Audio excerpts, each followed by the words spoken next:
Sabi nga mga kababayan sa kasabihan, after the rains, and in fact, hindi lang ordinary rains, heavy, very heavy rains. Of course, there will be sunshine.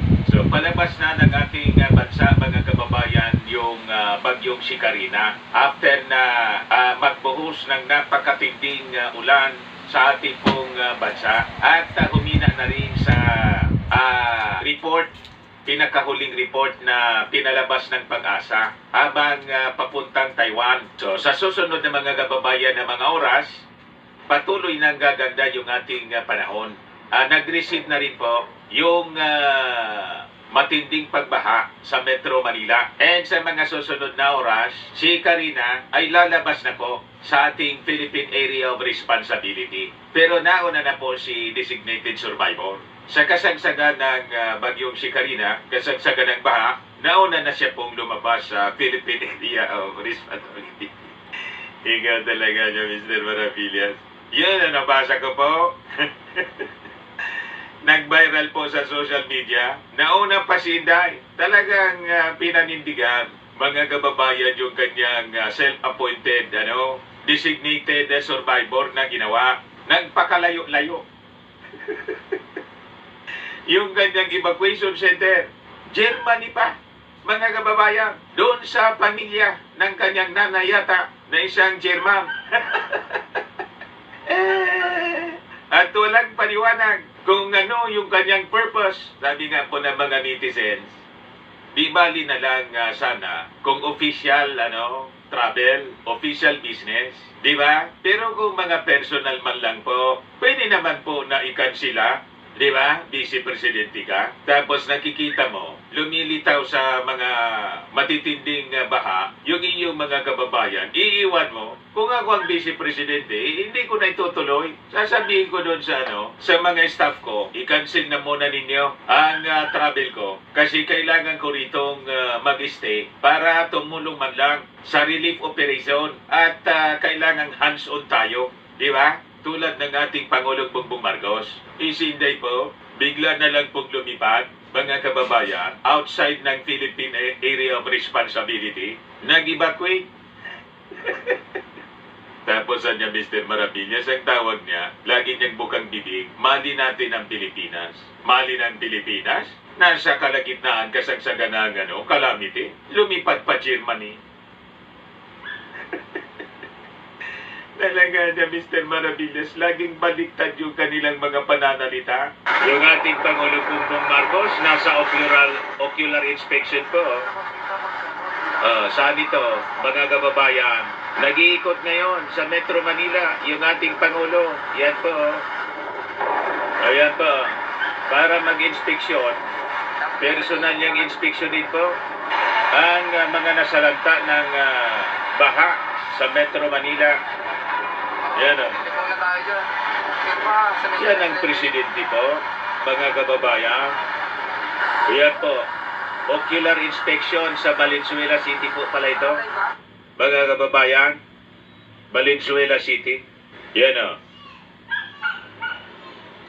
Ocular inspection, Valenzuela City, Barangay Malanday. Yan.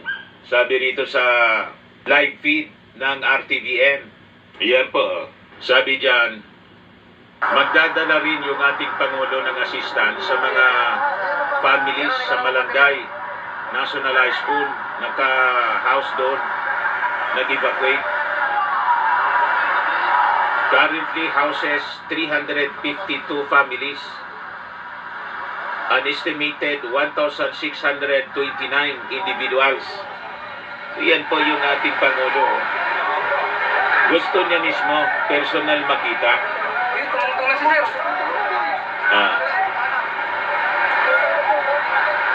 Di ba? Tumungtong. Yan ang leader. Never itong nagawa, mga kababayan, ng dating Pangulong Digong na immediately po nag-iikot ng ganito. Bakit naman na niya Mr. Maravillas? Laging may comparison. Sila yung nagsimula ng comparison. yung mga nausog vloggers. Laging binibida nila, mga kababayan, yung mga ginagawa daw noon, miss na nila ang ginagawa ni Digo. Alangan manayaan natin sila na magsalita ng magsalita ng mga pagbida-bida na kung saan, sabi nga natin mga kababayan, 6 years yung term of office, 6 years si Digong na naging Pangulo. Yung baka sa Metro Manila po, hindi man yan na-address. Ito nga po, kasi kung nag-implement siya ng mga projects that will address the problem of flooding sa Metro Manila, hindi na sana nangyari ito po. Tama? Pagkatapos, hinanapan nila ng proyekto yung ating Pangulong Bongbong Marcos na yung in-announce na project sa flood control. All over the country yun po. At yung iba, ongoing pa lang po, hindi pa natatapos. At sabi ng mga experts, mga kababayan, pati yung mga senador, ang rason ng paglala, mga kababayan, sa flooding sa Metro Manila, yung reclamation, i-base po mga kababayan sa data, ang may pinakamaraming reclamation na inapprove, si Moundings po. Ayan siya, mga kababayan, Sara Duterte nakaalis na sa Philippine Area of Responsibility. Naging sentro mga kababayan ng tuksuhan. Pinagtatawanan na lang ng ating mga kababayan si Inday Sara na ang sinasabi niya, mali natin ang Pilipinas. Pero sa gitna ng calamity po, lumayas. Wala man lang pong paliwanag yung kanyang opisina. Sara, Fly, kasama yung kanyang pamilya, to Germany. Tapos yung kanyang opisina, wala mang paliwanag kung ano yung sadya. Bakit siya nag-travel papuntang Germany? As news spread of Vice President Sara Duterte's trip, netizens mostly posted comments on social media wondering why she had to leave the country amid a calamity which onwards caused the worst flooding so far this year in Metro Manila in other parts of Luzon. Tapos ituturo yung ating Pangulong Bongbong Marcos na nagyabang daw, mga kababayan, sabi ng mga nausog, nagyabang ng kanyang mga programa sa flood control. Pagkatapos biglang nalubog sa baha po yung Metro Manila. Yan ang pinagsasabi nila. Yung cause po, sabi ng mga senador ng flooding, yung reclamation na ang may maraming reclamation pong ginawa during the time ng kanyang tatay ni dating Pangulong Digong. But anyway, yung response ng ating gobyerno, mga kababayan, sa baha, sabi ng ating Pangulo, maganda naman niya. And this time nga, nasa ocular inspection siya, yung pinakita natin kanina. So sabi rito, maganda naman ang response natin so far. President Ferdinand Marcos expressed satisfaction with the overall response of different government agencies to the effects of Typhoon Karina. Following the situation of briefing ng NDRRMC, Marcos noted that only minimal instructions were necessary due to the adequate response thus far. So sabi niya, so konti lang naman ang instruction na binigay ko sa grupo dahil maganda naman ang response natin so far. Sinabihan ko sila na mag-focus lang ng mabuti doon sa mga areas na hanggang ngayon ay hindi pa natin na ipapasok. So yun ang after natin.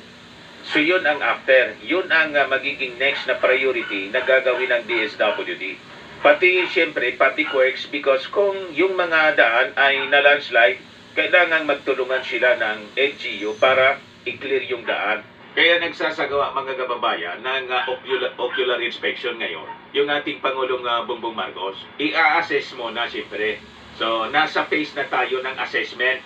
Kasi yung tulong po, sabay-sabay na po na ginagawa ngayon. Kahapon, nasa phase tayo ng evacuation. Kasi talagang napakatindi po yung bagsak ng ulan. So, ngayon, nasa relief operation po tayo and ocular inspection and evaluation ng nangyari. Bakit sobrang tumaas yung tubig baha? Atin that siyempre, ang rason niya, yung napakatinding pagbagsak ng ulan. Kahit saang bansa po, sa China nga po, mga kababayan, hindi ko lang nire-report sa inyo. Pero the past several weeks, nauna po yung China sa sinalanta ng matinding mga pagbaha, landslides, dahil sa matinding mga pagbagsak ng ulan. In other countries, in Europe, ganun din po. So this is not unique, mga kababayan dito sa atin. All countries all throughout the world, kahit nga po yung mga bansa sa Middle East na hindi man inuulan, sa Dubai, sa Saudi Arabia, binabaha na po. Climate change, you see? So, importante talaga pag-aralan natin yung ating mga aksyon sa mga susunod na araw. Ngayon, nagpaabot na rin po ng magandang assessment sa handling ng disaster response ng ating Pangulong Bongbong, si Speaker Martin Romualdez. So, sabi niya rito, Marcos hands-on approach. Marcos hands-on approach hailed as country reels from Karina. House Speaker Martin Romualdez could not help but give props to President Marcos for his hands-on approach to tackling the challenges caused by Typhoon Karina. Sabi po ng Speaker, the President's hands-on approach niya highlights the administration's commitment to disaster response and resilience, ensuring that no Filipino is left behind in times of crisis. The House leader noted that Marcos personally went to the office of the National Disaster Risk Reduction and Management Council to monitor the typhoon-affected areas and coordinate efforts to provide timely and effective relief. Yan po ang leader, hands-on talaga. Si Inday po, biglang lumipad papuntang Germany. Pati si Rui na Guanzon, mga kababayan, na pariak sa X. Sabi ni Guanzon, palabas na daw ang typhoon from the Philippines to Germany na. Si Inday na po yung si Inday na po yung naging bagyo. Kasi nga po, kumalat yung viral post na si Inday, mga kababayan, nasa outside na daw ng Philippine Area of Responsibility. Ngayon, nag-react naman po yung ibang mga nakabasa ng post ni Guanzon. Sabi ni Imoy, galit siya, nasaan ang BP? Referring to the destination of Germany, Jasper James T. Mariscal jokingly replied to Guanzon, doon daw po kasi ang evacuation center niya at ng family niya pagkalayo-layo. You see, mga kababayan, tapos hanap kayo ng hanap sa ating Pangulong Bongbong Marcos. I-handsome yung ating Pangulo. Ito yung ating Pangulo. Mga kababayan, nasa ocular inspection. Di ba? Mga kababayan,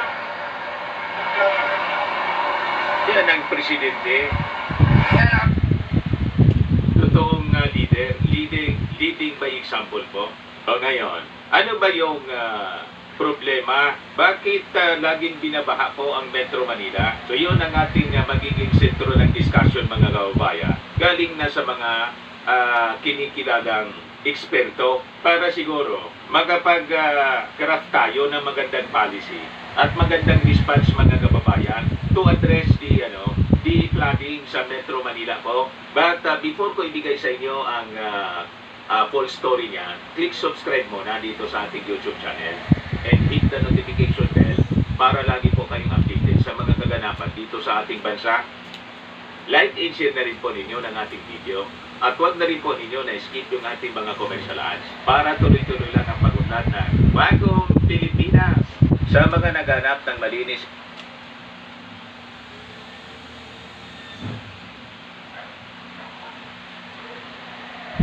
na ba at Metro Manila, ano nga ba yung problema? Ito yung galing sa eksperto. Ayan may 10 rason, mga kababayan, kung bakit laging binabaha ang Metro Manila.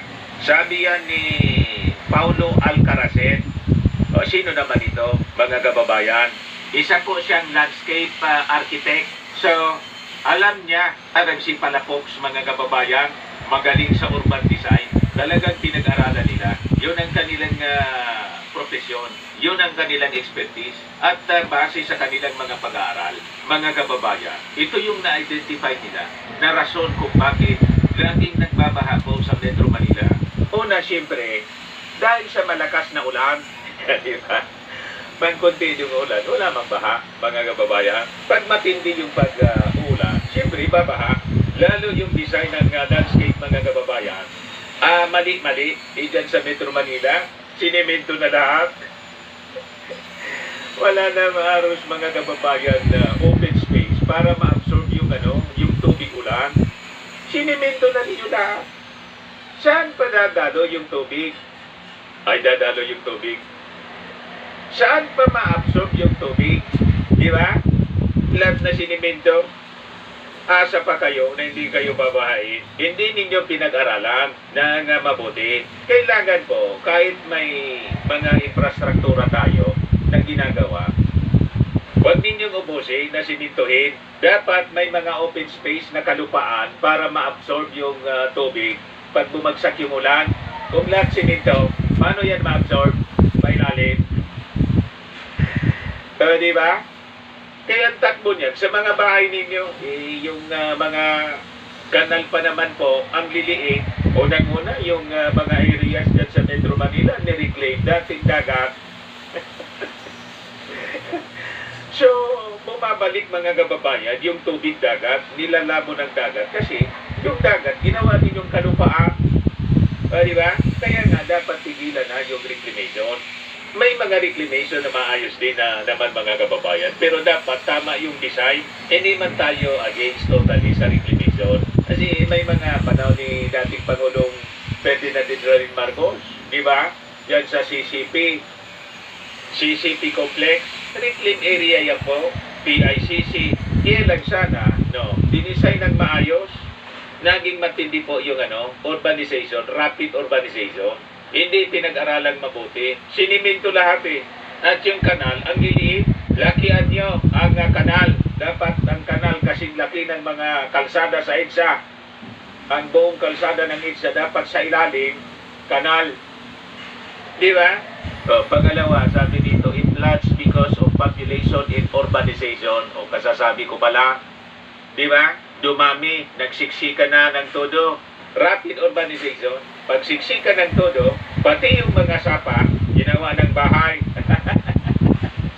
Butit may clearing operations, nilinis na yung Pasig River, at may project yan yung ating Pangulong Bongbong Marcos, yung Esplanade, di ba? So maganda yung mga ginagawa. Kaya lang, siyempre, dapat tuloy-tuloy, pati yung paglilinis, yung disiplina. Sabi ng dating Pangulong Ferdinand Roque Marcos, yung tatay ng ating Pangulong Bongbong, sa ikauunlad ng bayan, disiplina ang kailangan. Kaya kailangan may i-adapt natin yung bagong Pilipinas mindset. Yung pagkanta pa lang po ng bagong Pilipinas sa hymn at pledge, ayaw na ninyo. May kontra agad. Paano tayo niyan aasenso? Di ba? Sabi nga ng ating Pangulong Bongbong sa launching ng bagong Pilipinas, ma-achieve natin yon sa pamamagitan ng pagbabago, yung progress ng ating bansa, ng ating bayan, pagbabago sa ating sarili mismo, yung small contribution natin, yung maglinis ka lang ng bakuran mo at avoid throwing garbage sa kung saan-saan ay malaki ng contribution sa bagong Pilipinas. Ayaw nyo man, pag-awit na lang ng bagong Pilipinas, ayaw nyo na, paano tayo niyan aasenso? Tama po? Tapos isisihin ninyo yung ating Pangulong Bongbong Marcos. Ayaw man ninyo mag-isa. Ano pa? It floods because the rain comes down from denuded uplands. Kinalbo na yung ating mga kabundukan. So mabilis po yung pagdaloy ng tubig galing sa kabundukan at landslide diretso sa mga river banks. Kasama doon mga kababayan, yung mga lupa na nag-landslide po. So umapaw yung mga ilog po. Silted siya. Mabilis siyang yung siltation po naging mabilis. So aapaw talaga po sa mga lungsod. Kaya nga po yung mga projects na ini-implement ng ating Pangulong Bongbong Marcos dyan sa Central Luzon, nagko-construct siya ng catch basin po ng mga tubig baha galing sa mga kabundukan. Ayun, kinontra pa ng sinagot-sagot pa ng isang babaeng congressman yung ating Pangulong Bongbong Marcos sa first year niya in office. Naalala ninyo yon? Sabi ng ating Pangulo, ito dapat natin gawin, long-term solusyon. Tapos yung mga catch basin pa, yung tubig doon magagamit pa sa irigasyon. Makisama kasi kayo sa paghanap ng solusyon, hindi yung kontra kayo ng kontra, wala man kayong contribution, lalo yung past administration. Hindi nga ninyo nasolusyonan sa 6 years, 2 years, sinanapan ninyo ng solusyon yung ating Pangulong Bongbong. Kung hindi kayo mga bubok, anong tawag sa inyo? Ano daw? Number 4, Metro Manila is not only low but it is a sinking city. You see? Kaya yung programa ng ating Pangulong Bongbong mga kababayan, hindi content ng Manila, wag ng lahat Manila, kaya nagde-develop siya ng mga areas outside Manila, mga kababayan, para yung progreso hindi po nakapokus lang sa Metro Manila at hindi magsiksikan yung mga tao. Nakita ninyo? So yun ang mga long-term solution po na ginagawa ng ating gobyerno. Hindi po yan kaya sa 2 years. Kaya dapat nga may continuity. After 2028 po, dapat si Martin ang presidente. Huwag dapat yung designated survivor na sa panahon ng calamity po, nasa Germany. Tama ba? Ano pa? It floods because we have less drainage than before. Sige lang po ang simento. Simento rito, simento doon. Wala mang drainage. Saan tatakbo yung tubig? Isa ba nga bahay ninyo? Number 6, it floods because many of those esteros, canals, and waterways of our metropolis we have left are chock full of informal settlers. Walang madaanan na niya. Mga bahay na, tinitira ng mga mahirap. Kaya po, ang programa ng ating Pangulong Bongbong Marcos ay gawan sila ng mga condo units, pabahay, condominium po, para maalis sila doon sa mga estero. At hindi yun magagawa in just 2 years, mga kababayan. Dapat tuloy-tuloy ito. Ayan o. Number 7, it floods because the main flood control system is started in the year 70s. Panahon ng tatay ng ating Pangulong Bongbong was never completed. The Mangahan floodway was only one half of the picture. It was meant to channel floodwater into Laguna Bay. The lake was meant only as a holding area and the excess water was to have been flushed from there to Manila Bay via the Parañaque Spillway. That spillway was never built. To build it now would cost trillions in urban sprawl has seen its path covered with more millions of people and thousands of structures. Kita ninyo kung kaninong kasalanan pa? So yung mga sumunod na administrasyon, kasi tinanggal yung tatay ng ating Pangulong Bongbong Marcos na isa pong builder to make over yung pro-China. Si Corico, mga kababayan na Chinese, the rest is history, mga kababayan. Tapos gusto ninyong pasolusyonan sa ating Pangulong Bongbong Marcos in just 2 years. Anong ginawa ng mga previous administration? Wala. You see? Kaya dapat yung ating Pangulong Bongbong Marcos po, another 20 years po.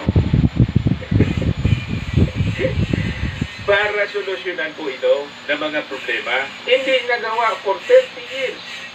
3 decades yung lumipas po, hindi na ipinagpatuloy yung ginawa ng matandang Marcos.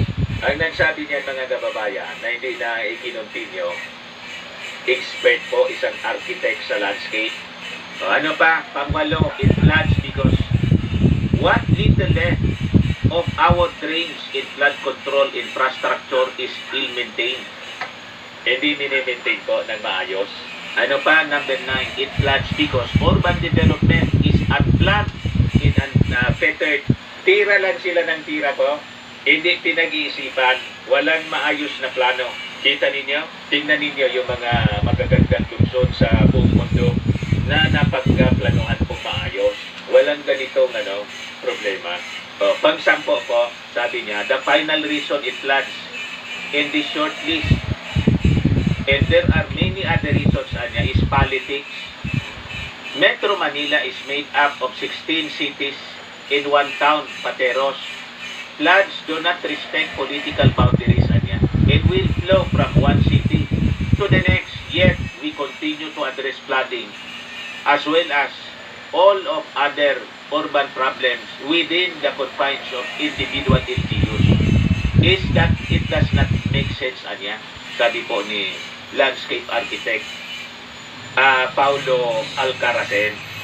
Politics, also conspires to keep informal settlers where they are because they represent votes. Yan ang masama doon, mga kababayan. Kaya bawas-bawasan natin yung sobrang politika. Isipin naman natin yung general welfare ng ating mga kababayan na sobrang tayo sa politika po.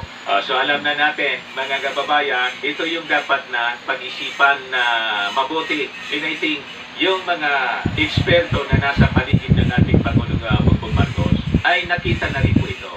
Ang kailangan lang po, mga kababayan, bigyan natin ng enough time yung ating Pangulo na ma-implement po yung mga land control projects in full without disruptions po.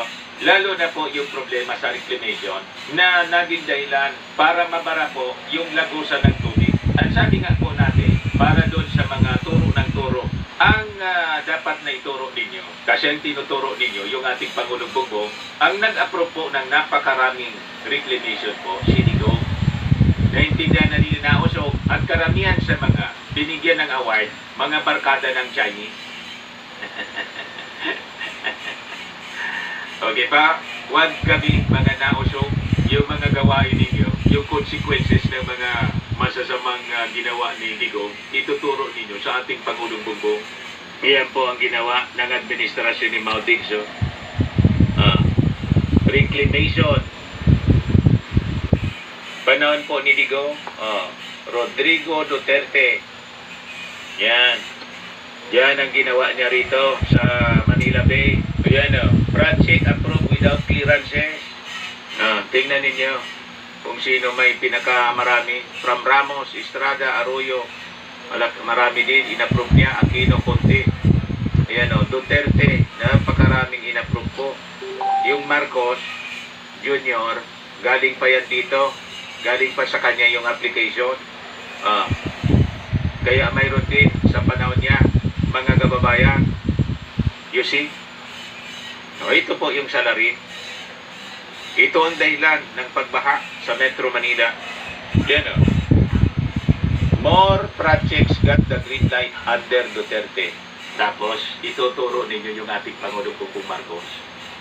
Masusolusyonan ninyo yung problema in 2 years time na ginawa ang problema, mga kababayan, sa pagbabaha. Ang gumawa ng problema po, 6 years niyang ginawa. Si Digong. Huwag kami mga nausog. Ayan man lang po, mga kababayan.